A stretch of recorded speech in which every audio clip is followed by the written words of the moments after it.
हरे कृष्णा अध्याय 1 श्लोक नंबर 24। संजय उवाच एवम् उक्तो ऋषिकेशो गुडाकेशेन भारत सेनयोरुभयोर्मध्ये स्थापयित्वा रथोत्तमम्। इसका अर्थ, संजय ने कहा, हे भरतवंशी, अर्जुन द्वारा इस प्रकार संबोधित किए जाने पर भगवान कृष्ण ने दोनों दलों के बीच में उस उत्तम रथ को लाकर खड़ा कर दिया। तात्पर्य, इस श्लोक में अर्जुन को गुडाकेश कहा गया है। गुडाका का अर्थ है नींद, और जो नींद को जीत लेता है वह गुडाकेश है। नींद का अर्थ अज्ञान भी है। अतः अर्जुन ने कृष्ण की मित्रता के कारण नींद तथा अज्ञान दोनों पर विजय प्राप्त की थी। कृष्ण के भक्त के रूप में वह कृष्ण को क्षण भर भी नहीं भूला पाया, क्योंकि भक्त का स्वभाव ही ऐसा होता है। यहाँ तक कि चलते अथवा सोते हुए भी कृष्ण के नाम, रूप, गुणों तथा लीलाओं के चिंतन से भक्त कभी मुक्त नहीं रह सकता। अतः कृष्ण का भक्त उनका निरंतर चिंतन करते हुए नींद तथा अज्ञान दोनों को जीत सकता है। इसी को कृष्ण भावनामृत या समाधि कहते हैं। प्रत्येक जीव की इंद्रियों तथा मन के निर्देशक अर्थात ऋषिकेश के रूप में कृष्ण अर्जुन के मंतव्यों को समझ गए कि वह क्यों सेनाओं के मध्य में रथ को खड़ा करवाना चाहता है। अतः उन्होंने वैसा ही किया और फिर वे इस प्रकार बोले। इस श्लोक में दोस्तों तात्पर्य में श्रीला प्रभुपाद ने बताया है कृष्ण को ऋषिकेश कहा है और अर्जुन को गुडाकेश कहा है संजय ने, क्योंकि ऋषिकेश का मतलब है जो हमारे सेंसेस को कंट्रोल करते हैं, उनको ऋषिकेश मतलब भगवान को ऋषिकेश करते हैं, क्योंकि वो प्रत्येक जीव की इंद्रियां, सेंसेस और तथा मन मतलब माइंड दोनों को निर्देशक मतलब डायरेक्शन वो हमें देते हैं। सही और गलत का वो हमको ये करते हैं, वो उसके कंट्रोलर है, इसीलिए उनको ऋषिकेश कहा गया है। और गुडाकेश अर्जुन को इसीलिए कहा गया है क्योंकि अर्जुन ने नींद पे विजय हासिल की थी, जीत हासिल की थी। तो नींद का और एक दूसरा मतलब भी शास्त्र के हिसाब से एक दूसरा अर्थ भी ये होता है अज्ञान। अज्ञान मतलब इग्नोरेंस। तो शास्त्र में क्लियरली बताया है जहाँ जीव इग्नोरेंस में है, अज्ञान में है, तो ही इज़ इन बॉन्डेज मतलब वो बंद है, बद्ध है। ठीक है, तो अभी जो हमारी सिचुएशन है ये बद्ध है। We are conditioned souls. हम अपनी मर्ज़ी से कुछ कर नहीं सकते, और हमारी मर्ज़ी से हम कर रहे हैं तो हम सोच रहे हैं कि हमारी मर्ज़ी से कर रहे हैं, बट एक्चुअली हम हमारी मर्ज़ी से नहीं कर रहे हैं।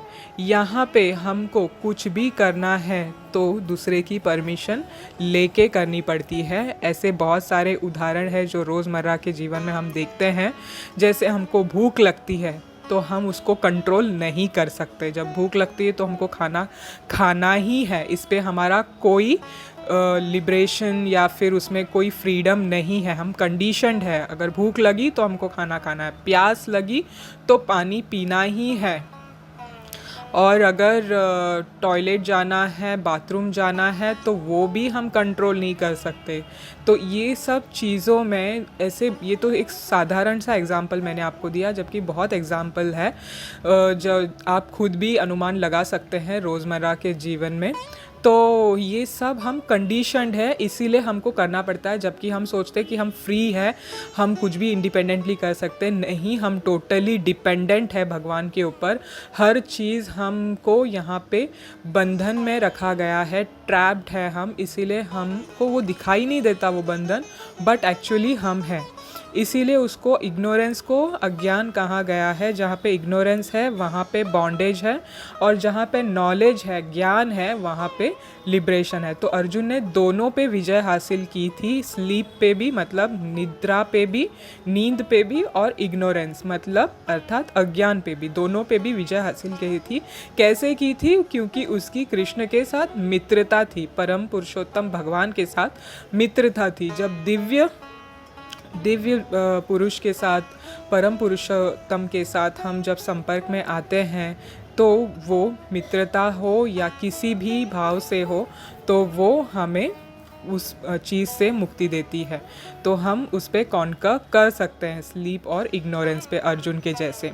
और दो चीज़ यहाँ पे श्रीला प्रभुपाद ने डिवोटी का जो नेचर है वो बताया है, ट्रू प्योर डिवोटी का। एक तो है वो कभी कृष्ण को एक क्षण के लिए भी भूल नहीं सकता। तो अर्जुन ऐसा ही था कि वो सोते जागते उठते बैठते, मतलब हर समय वो कृष्ण भगवान के बारे में ही सोचता था।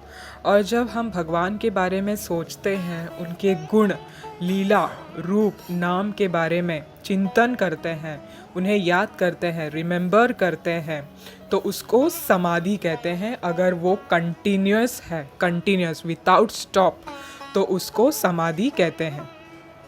और दूसरी क्वालिटी डिवोटी की श्रीला प्रभुपाद ने ये बताया है, जो श्लोक से भी संबंधित है, वो कॉन्कर कर लेता है, मतलब जीत हासिल करता है निद्रा और अज्ञान के ऊपर। क्यों, किस वजह से? कृष्ण कॉन्शियसनेस की वजह से। समाधि, जिसको समाधि कहते हैं, जब हम कृष्ण के बारे में ही सोचते हैं तो बिल्कुल उसको समाधि कहते हैं, क्योंकि वो कंटिन्यूअस होता है। जो प्योर डिवोटी होता है उसका कभी कृष्ण के साथ संपर्क नहीं टूटता, क्योंकि वो हर पल हर क्षण भगवान को याद करते रहता है। इसी को बोलते हैं कृष्ण भावनामृत, ISKCON, that is international society for Krishna consciousness. और लास्ट में श्रीला प्रभुपाद ने कहा है कि अर्जुन ने जो ये दिखाया है अपना, कि बोला है भगवान को कि आप रथ को लेके जाइए, मुझे सेनाओं को देखना है, तो भगवान यहाँ पे पूरी तरह से जान गए क्या अर्जुन के मन में चल रहा है। उसके मन में थोड़ा सा हिचकिचाहट शुरू हो गई थी फाइट करने के लिए, लड़ने के लिए। वो लड़ाई के लिए अभी थोड़ा सा हिचकिचाहट आ गई थी उसके मन में, तो वो कृष्ण ने तुरंत भाप लिया था। तो वो जान चुके थे कि इसको अभी लड़ने के लिए थोड़ा सा हेजिटेशन हो रहा है। इसीलिए यहाँ पे भगवान को ऋषिकेश करके भी संजय ने संबोधित किया है। हरे कृष्ण कृष्ण कृष्ण हरे हरे, हरे राम राम राम हरे हरे। श्री कृष्ण भगवान की जय। श्रीला प्रभुपाद की जय।